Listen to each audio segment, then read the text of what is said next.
What's the deal with the crown? First of all, it kind of started as a gentle, fun thing at Christmas time. Mm-hmm. And I wore it, and I had a lot of fun because I wore a lot of things, capes and outfits that I only worn on stage for a while. And people kept asking me, why are you wearing that crown? And so my joke answer is, so you will not forget what a king looks like. That's why I wear it. You consider yourself a king? Yeah, I am a king. You may not be able to see what God sees in me and what my spirit and my history is. Mm-hmm. I'm royal blood, and I have a reason that I was born to help people who have been depressed or abused, enslaved. I'm here to free people, but only through prayer and meditation, kindness. That's what I'm supposed to give. Yeah. So I do everywhere I go. Fred Rogers infected me. That's what I call it. You mentioned Fred Rogers so much. He had quite the influence on you.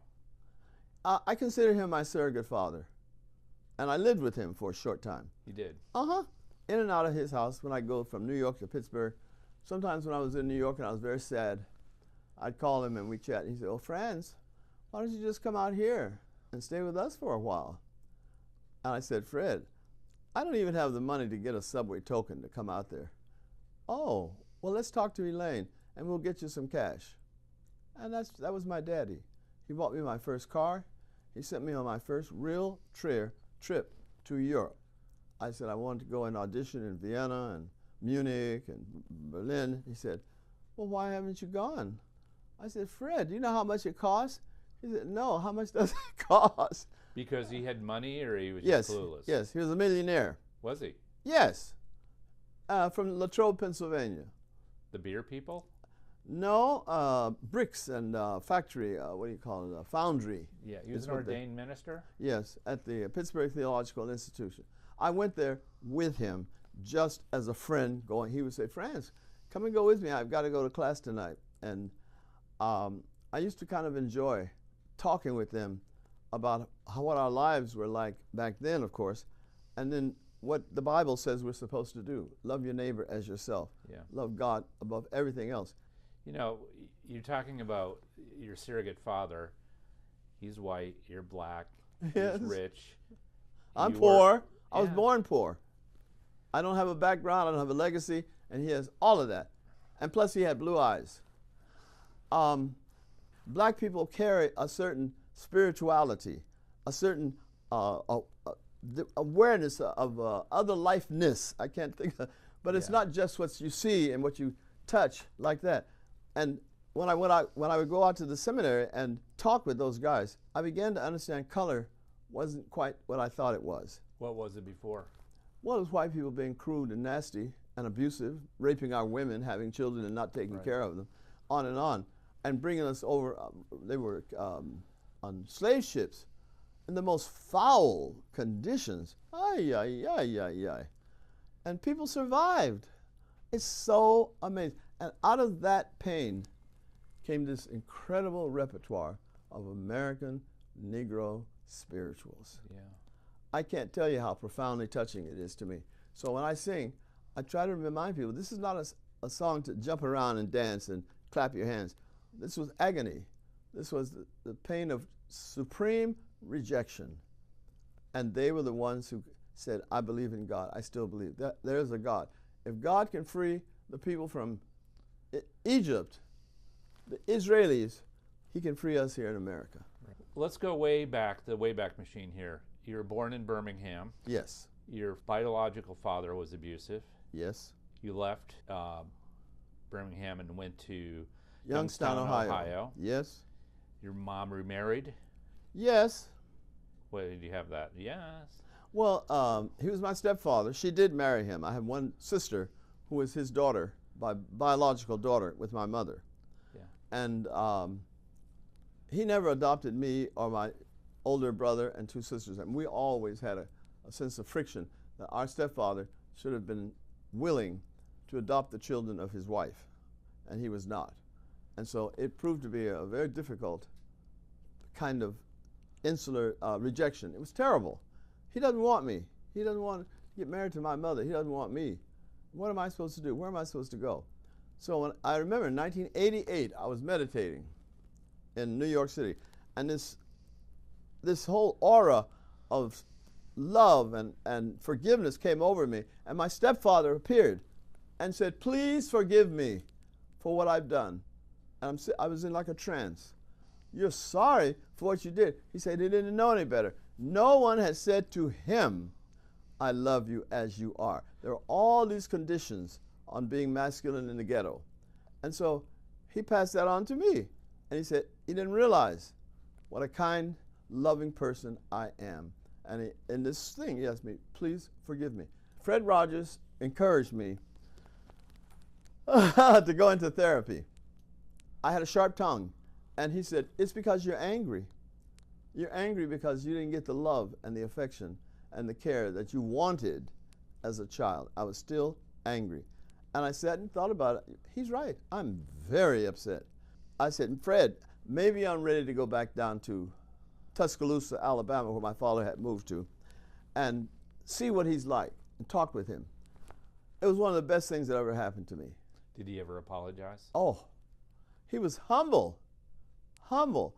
He was so, that's where I get a lot of my passion, I'm sure, from him. But he was so distraught to understand how abusive he was. He told me this. He had no idea he was doing this macho thing, and his wife was supposed to do what he told her, and the children were negligible. Who cares? And he lost out on all of that, he told me.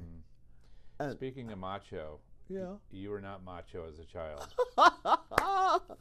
No, I don't think so. I tried. When I got married that period of time in the 70s, I washed the car, I watered the lawn, I did a lot of things outside, but they didn't make any difference. But even as a child, I understand you were outed by your relatives? Yes, I was. My sisters. I was so pissed at them for telling my mother that I was gay because I thought I'd hid it pretty well. And I had. But you know, children's rivalry, and sometimes they say things. And what did your mom think of that? "Oh, no son of mine shall be gay." That's how she said it. "No son of mine." Oh, I withered just to nothing under the onslaught of this energy telling me that what I was feeling deeply inside was not worthy, and that I could not be her son if I was gay. I can't tell you where was I supposed to turn? To whom? And they even said to me, "Get away from that piano, boy. You'll be a sissy over there. That's for the girls." Was it also considered a white thing?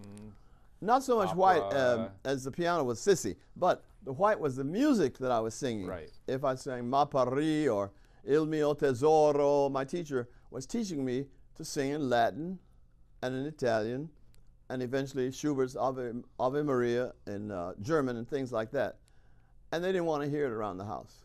So I had a split personality. I was an extrovert, really, all my life. But when I was around people who judged me so negatively, I became an introvert. When did you come out gay? I was out, but not publicly. That's a contradiction, isn't it? Well, all my friends in the music community, they knew I was gay. And not a single one of them ever rejected me or told me it was wrong, don't do this, don't do that. But people in the church, people that I put together concerts, and I would go here and go there, "Oh, it's an abomination to be gay." I heard that too many times. Where are you at now? Are you at peace? Is this the best time? My quick answer to you would be yes. I'm at peace because I know more and more as I get older who I am. So much so that I feel like I'm living in reverse. How so? There are times when I feel younger. Mm-hmm. There are times when I feel energy that I can't explain where it comes from. I meditate every day, and I feel meditation has been the key to understanding who's been in there, the guy that God put out here on this earth. That at 80, I feel like my life is starting over, not ending. You're unique here. Very unique. And they know it. I mean, who else would do this? And I told them, that's because I'm the only one who's got royal blood. The rest of this is phony. And I have fun. There's a fun side and a serious side. Yeah. You came to almost the whitest state in the nation in the 1990s. Did you have any misgivings? Superficial misgivings. Because the thing that brought me here was to teach at the college. And I wanted to make money, make a living. And as a singer, you have ups and downs, you know, financial times when you're feasting and famine. But that's not what was going on inside of me. What was going on inside of me was, God, what in the world are you sending me up here for? What am I supposed to do up here? All these white folks? I'm used to being in New York City. And the Spirit told me to go and serve. I said, serve? They don't need anything from me. They have money, they have family legacy, they own land, farms, and what do they need with me? What did they need for you? Unconditional love. I don't judge them.